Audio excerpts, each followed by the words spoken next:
Hey YouTube, this is Jay and T Customs. I'm Jay. I'm T. And how are you doing?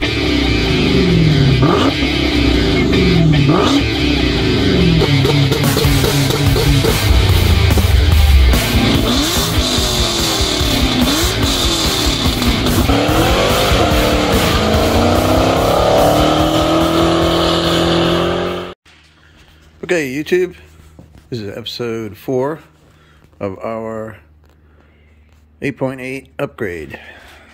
So what we did was we took our 8.8, took it apart, cleaned it up, repainted it.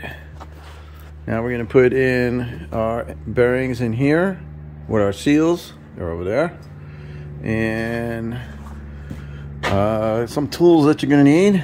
You're going to need one of these. Okay. It's a dial indicator. So when we set the rear end, we know what our tolerances are supposed to be by how much play is in it. And we use this dial indicator for that. So you're gonna need one of these. We also have the end bearings over here for this side. All right. We just have to clean all this up in here. Then we can set this. This is our new pinion gear. This is our crush sleeve. This is our lock nut. This is our pinion gear. Now what we've already done here. How we doing, T? Good. All right. So if you just hold that for a second. All right. So what we've done already, what we've already done here, okay, is we've already put our ring gear on our locker housing, and we've pressed on our bearings. Okay. And what we'll do is we'll bring you over to the press, and we'll just show you quick how we did that. Now, I'm trying not to talk as much, but there's a lot of stuff that you need to know. Okay. All right, so for one, T, can you zoom in here?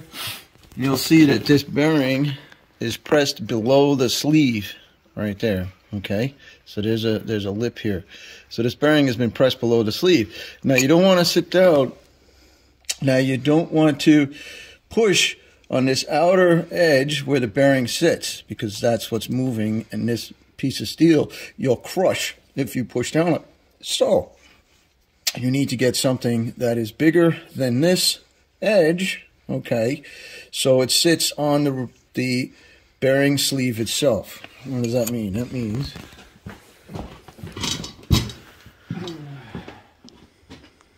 take this one here, and you'll see that this sleeve, okay, this slides in there, the bearings go on that, and then that's what makes it spin.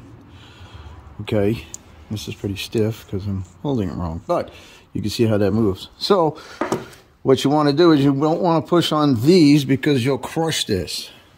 All right, so you need something to push down on this. Now what we've done, let's go over there, T, to the bearing press. Okay, couple tools you're gonna need if you're gonna do this job. Okay, there are a couple things that you're gonna need. Now, is it detrimental that you need these tools? Not necessarily. You can get away with doing it, but you're gonna need to find the exact size parts. This is Harbor Freight. Cheap. You can buy these on Amazon also. Okay, but this is a bearing and race setter. Okay, and this here is 63 millimeters. This particular one I picked up. Okay, so you can see where this is tapered, right? So now if you take this part and you slide it in there, you'll notice that it fits in the taper. Okay, so when you push this in, all right, and we'll show you how to do this. When you push this in, this gets attached in here, and you hammer this in place, okay?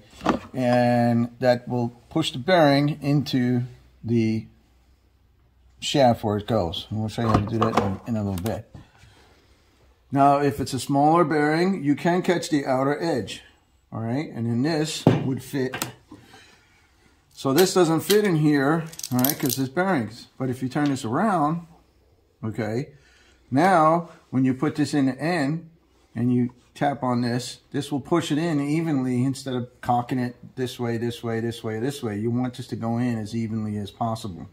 Okay, that's what this kit is for. That's what this does.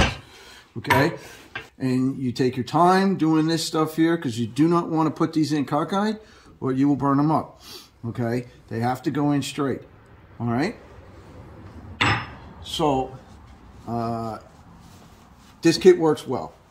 Okay, now you can use other things. Okay, you can use sockets. If you have a big enough socket, you can use a long socket, and it will do the same thing.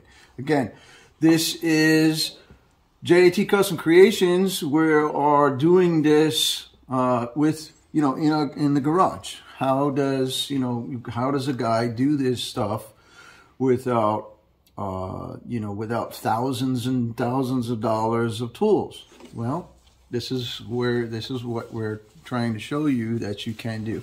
There are some tools that you necessarily need, and there are other tools that you can get away with. Now let me show you this here.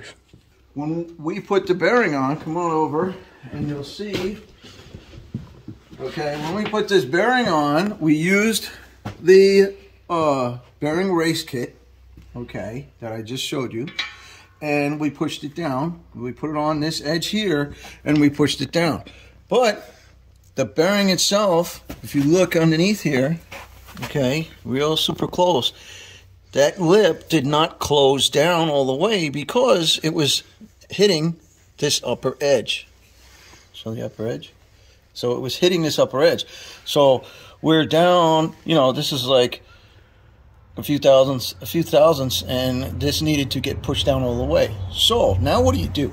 You need a piece that's big enough to not hit this, okay, because that's part of this, but you want it to not hit the outer rim either, so you want to hit the center section. So what do? Well, we looked around for all kinds of stuff. I mean, we even used this fit right in there perfectly, but as you can see, it didn't hold up real, so it crushed because we only needed just a slight little bit.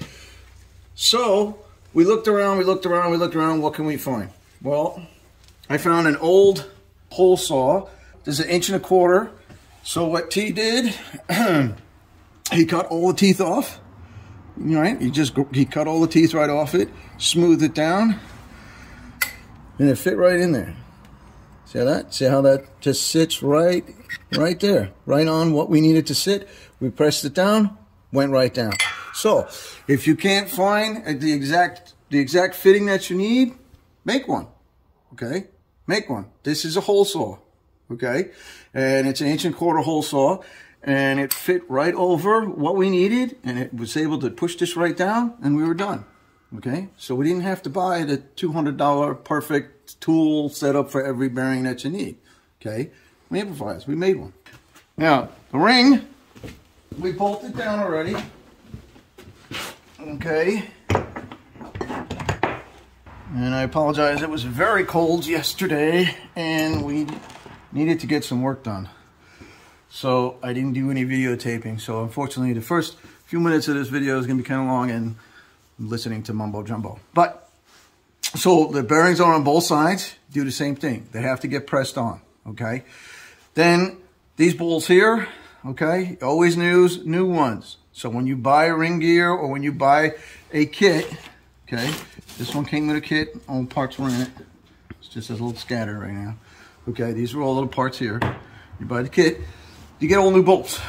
Always use new bolts. Do not use your old bolts. These bolts here get torqued to 80 pounds. You do not want to sit here, and this also gets pressed on. All right, and when I say pressed on, it does fit real nice and tight. But once you bring it up and you screw these down, okay, and as you tighten, it will tighten up. Now, very important.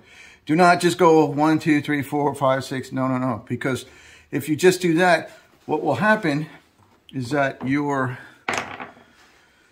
ring gear will then tighten down like this, okay, and it will jam, okay, and you don't want to do that. So you want to tighten this evenly. So you're going to tighten this side, this side, this side, this side.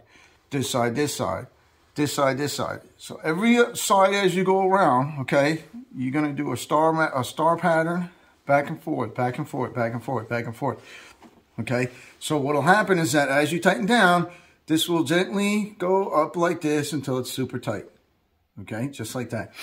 And 80 foot-pounds, that's what this gets torqued to. Okay, these guys here, 80 foot-pounds. Okay, so enough talking, let's get busy.